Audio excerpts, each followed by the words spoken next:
What's up, everybody, and welcome back to Retro Bowl Anti-Trade and Cut, where today we are going against one of the AFC powerhouses, Kansas City Chiefs. We do not have any injuries, so this should be a fairly simple game as long as we don't do what we did against Tampa Bay and just be terrible. We currently have a winning record, despite losing our last game, and I would like to keep our winning record. So to do that, we have to win this game. So let's go ahead and see if that's possible. As they just completely walk through every player there. What, was all of them blocking someone? Did no one see that one player just walk through everyone? Or was it only me? Because I could have swore he just walked through a bunch of my players without getting blocked. And he fumbled. I tried to dive. Just, it didn't work, I guess. Okay, well, not a great way to start. I did hype them up before the game started, so I was kind of expecting them to be good. I mean, it is Kansas City, and every football game ever created past their first Super Bowl win with Patrick Mahomes, they've been overpowered. Because that's how video games work. You do something great once and you're automatically the best team history's ever seen. Of course, they didn't really do that with the Patriots, though, which was funny. Because they might have been one of the greatest teams to have ever played at any time in football history. I mean, they were the most consistently good team ever. They were in the playoffs every year. Tom Brady was the starting quarterback. So it's kind of hard to dispute Tom Brady if you think about that. But if you played Madden when he was the best quarterback in all of football, he wasn't even a 99 in every single one of those games. I think in majority of them he was a 98. And even when he won his won against Patrick Mahomes in the Super Bowl, who in that Madden was a 99, I don't even think Tom Brady was a 90. Which is hard to believe, considering, well, I guess Patrick Mahomes was second in MVP voting that year. And Tom Brady wasn't. But still, he beat him in the Super Bowl. That's at least 90 worthy in my opinion. I think if you can beat the second in MVP voting and not just beat him but completely shut him out, I think everyone on that team deserves like a 90. Or Madden should add like a clutch ratings or something, I don't know, like MLB, the show does. And they fumbled to him again, this time in the air. Oh, this game's over. There's no coming back. They get ball at half and they're up 2 touchdowns. Yeah, this is game over. How do you fumble twice in one game? I'm pretty sure it was the same person, too. Or it might have been Sharif and Devi, but I think Devi had both of them. Jesus. Tells you how much our team wants to win. They don't. That's the answer to that question. That was just a bad throw, but he caught it. Okay. I'm pretty sure it was Devi who caught both of those and fumbled both of them. Just terrible because I can't do anything about that because I vowed never trade or cut anyone. It's the whole point of this series. Put my hand on the football holy Bible. Said every player's worth something. I shall never trade. Which was the dumbest decision of my football career. Because this team is terrible. I thought it would make it easier, honestly.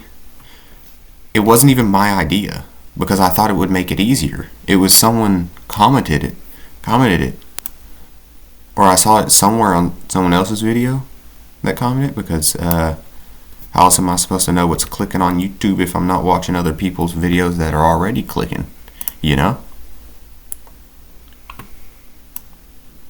So I had to find out what was big on YouTube in the Retro Bowl world, because I never watched Retro Bowl YouTube, because I think games are more fun to play than to watch majority of the time, unless if the person playing them is just hilarious. I wanted to time out there, not change the play. Although this is not a bad change of plays.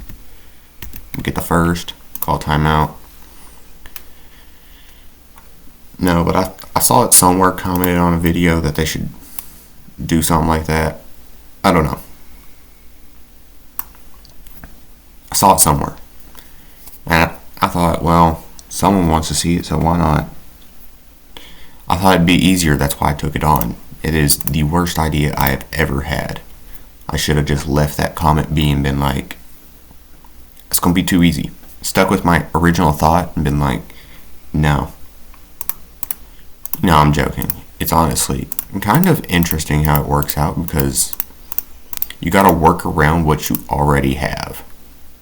And when a player's toxic, whether they're good or bad, you can't re-sign them. So having those lower level players that are easier to keep in high morale can actually screw up your team, because you could lose every game almost and have a 1-star player still be happy because, well, he's just getting to be on the field and he wasn't even expecting that.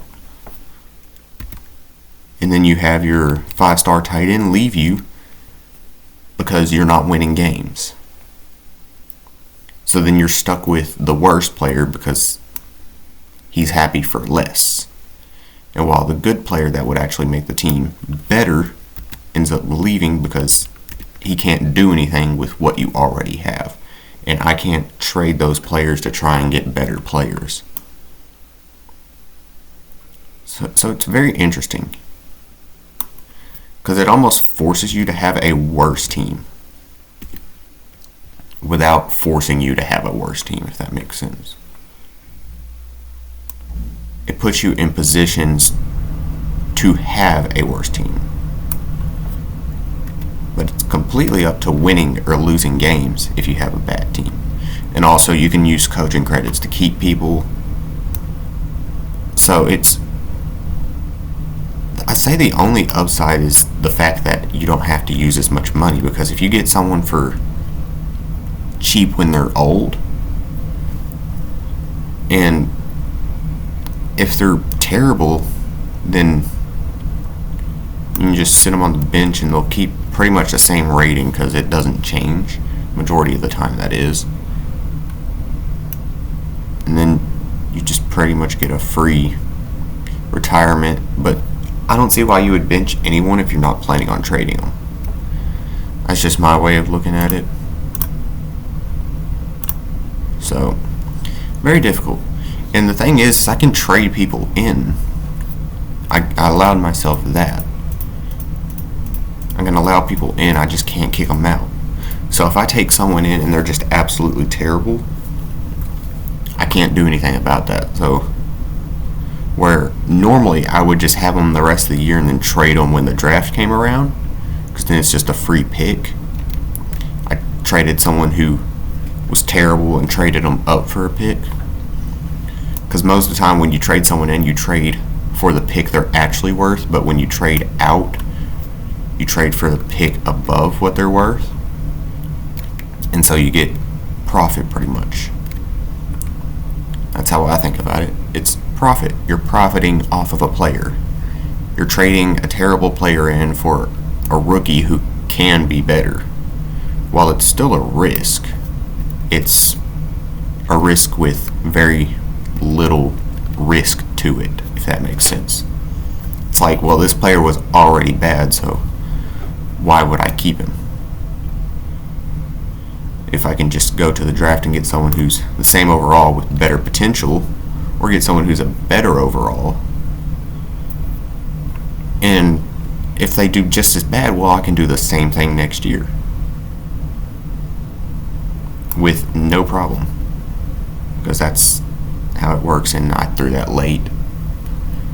Oh, that's game. They might even get another touchdown here. No, we got an interception. It doesn't matter because the game's over. We're too far to make any plays. That was on me. That was open. If I just threw it like half a second sooner, that's a touchdown. And if not a touchdown, it's at least a first down, and I'm on the 2-yard line. But I'm pretty sure that would have been a touchdown if I just threw it on time. I'll toss that up to Devi. See, that's what I wanted right there, because then I can move around. It was right there on the 2-yard line where we're lined up right now. And if we got it, then all we gotta do is get an onside, and we have a chance. Kansas City recovered anyway, so it didn't matter. It's not even like that was a bad game. That's one of our higher scoring games. Kansas City was just better. I want to say they didn't have as good of a defense, but that'd be a lie. He's my kicker.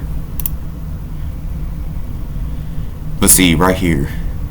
Kilburn, Devi, and my starting QB and my backup QB would all leave if the season ended right now. If they're on the last year of their contract, which I don't think my starting QB is, because he's a rookie, I think. Let's go with strength, because that'll get more sacks. See, no, he's not a rookie. He's on the last year, so he would leave, which I don't want him to leave because he's a great player. Devi, on the other hand, he's retiring anyway, so it doesn't even matter. And Kilburn, who is retiring, so it doesn't even matter. And this guy, I don't want him, so I let him continue to be toxic. But what I'm hoping for is that by the end of the year, I will have enough coaching credits. I clicked the wrong thing. Enough coaching credits to boost his morale enough for him not to be toxic, so that I can re-sign him. And if Kyle gets toxic, so be it. I don't want him. All I want is Sharif, Kelly, Owen, McCray, I don't know how you say that. The defense is not terrible. He's retiring. Moose is not bad. I like Moose. And I'll keep Molino around. And Bernard, I could let him walk because he's old and he's not that good. So half this team, if it were up to me, whether I could trade or not, which it is technically, but I said no, none of that, I would get rid of Goodwin, Kennard, Devi, and Kyle. And that would be the rest of the team, and I would use the salary cap space and the coaching credits or whatever I got from draft picks to build up the team next season. But anyways, now we got another powerhouse to go against in the next game, and then another one, and then another one. Okay, so we're going to get no breaks until pretty much the game before. Okay, so we're going against a bunch of high-powered teams before the playoffs. So this will be a fun series to watch if you want to keep up with it. But anyways, that'll do it for this one. If you enjoyed, please hit the like button, hit the subscribe button, hit the little bell so you know when and what I upload. I'll see you in the next one. Bye, guys.